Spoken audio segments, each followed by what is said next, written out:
please briefly summarize your industry education, professional background, and current role at Reaves? I am the CEO at Reaves Asset Management.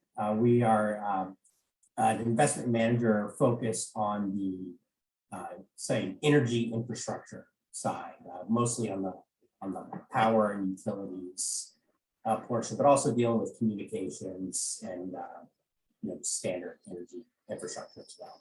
I've been at Reaves for 17 years now, so most of my education has been working here. But we're industry specialists, and so we've always studied. The company was founded in the early '60s. We've been focused on these industries forever, and so we tend to look at it from the financial side, but that's where our focus is on.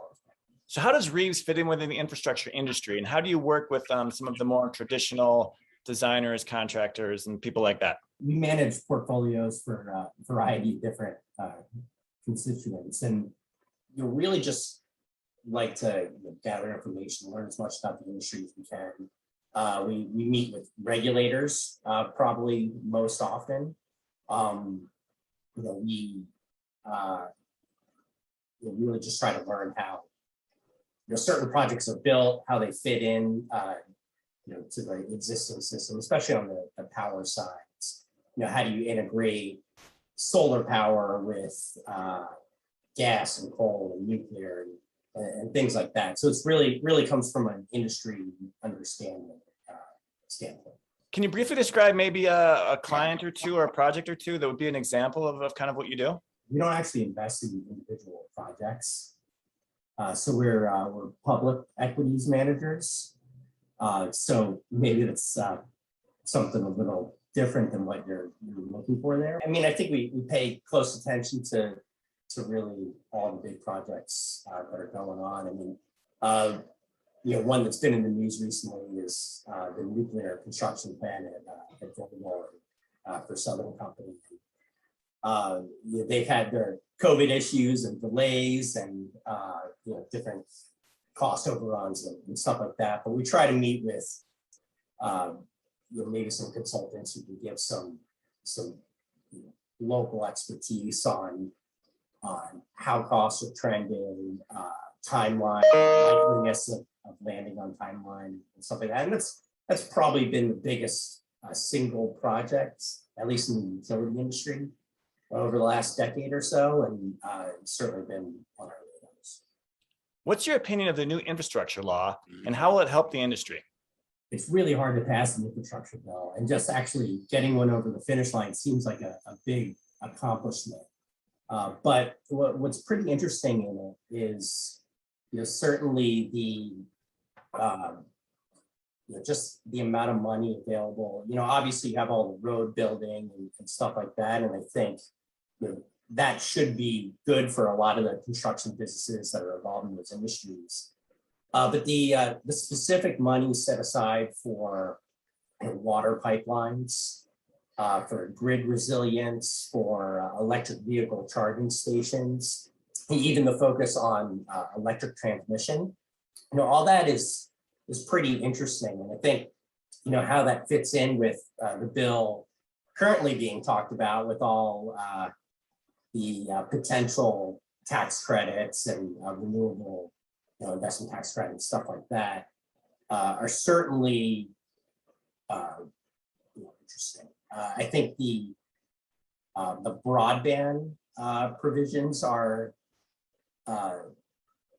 really pretty interesting as well, because I think the big cable companies probably aren't interested in going out to the rural areas to hook up a few customers with high-speed internet. And so being able to have this money and do that on a municipal basis, I think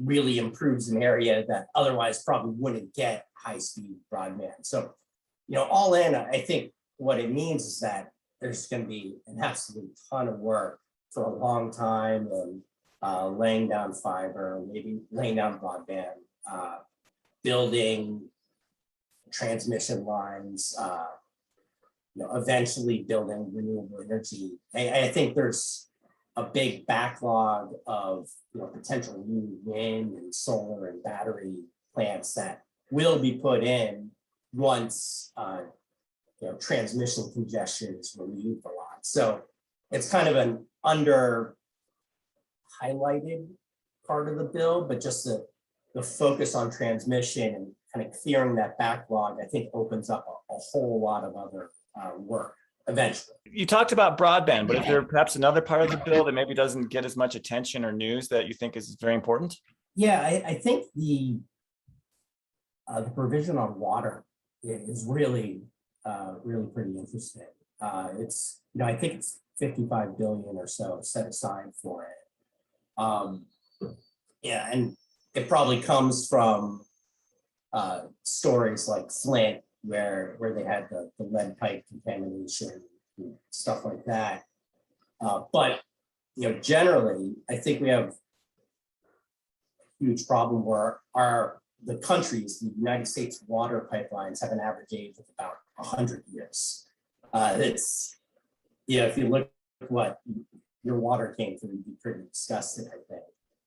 And it's not from lack of trying. I mean, I think many municipalities just really don't have the financial capacity to dig up Main Street and put in new water pipelines. Chances are they're not even entirely sure where all the water pipelines are located.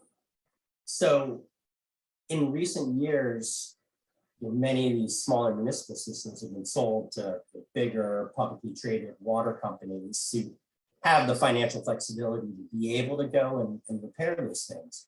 But now with this bill, I think you have the potential for municipalities to be able to do it on their own. And I think what that leads to is a very quick improvement in kind of water quality across the country. And there's probably huge health impacts from that.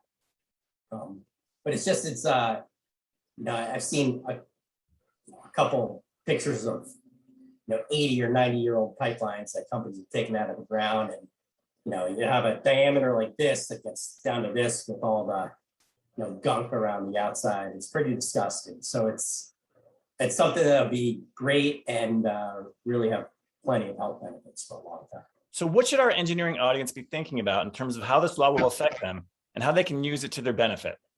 I think how it'll affect them is they're going to be busy for a long time.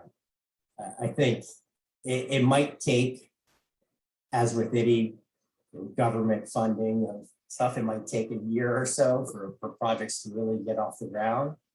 But if you have this in combination with some of the potential tax credits that are being talked about currently, I think you have decades of demand for big projects building and really complex situations. Laying fiber out to rural areas is it's complex to figure out how much to do, how much to charge, how can you actually earn a return on it. Adding in 50% or higher renewable energy when you need power 24/7, no matter what, is an incredibly complex situation. And then adding in a new source of demand with electric vehicles, having different voltages, smaller systems that probably can't handle, in a given neighborhood, you probably can't handle 5 electric vehicles charging at the same time on a high-speed charger. So, figuring out the solutions to all of that, really complex problems, and then actually doing the work is setting up to be just a very busy time for engineers for a long time. Yeah, I mean, it's interesting, like even if you just look at like the stock market reactions, a lot of the construction companies have, skyrocketed. And generally, utilities haven't really performed as well as some other stocks, even though, I think this bill, helps out. Utilities don't necessarily earn more money because they're regulated, but it certainly gives them a lot of potential growth and that seems to have been missed. I thought it was a pretty positive bill, at least from the power industry standpoint. But in terms of, I guess it's more of a stock market financial impact, maybe a trading opportunity, but it's, I think, the tax credit bill might be more impactful, especially from a stock market perspective. But certainly, it's nice to see an infrastructure bill pass. I feel like every president in the last 10 has promised one, and of course it's impossible because it's local. And, local. It's a local bill for national politics. There's no words, right? Definitely excited to see what all the activity that comes out of it.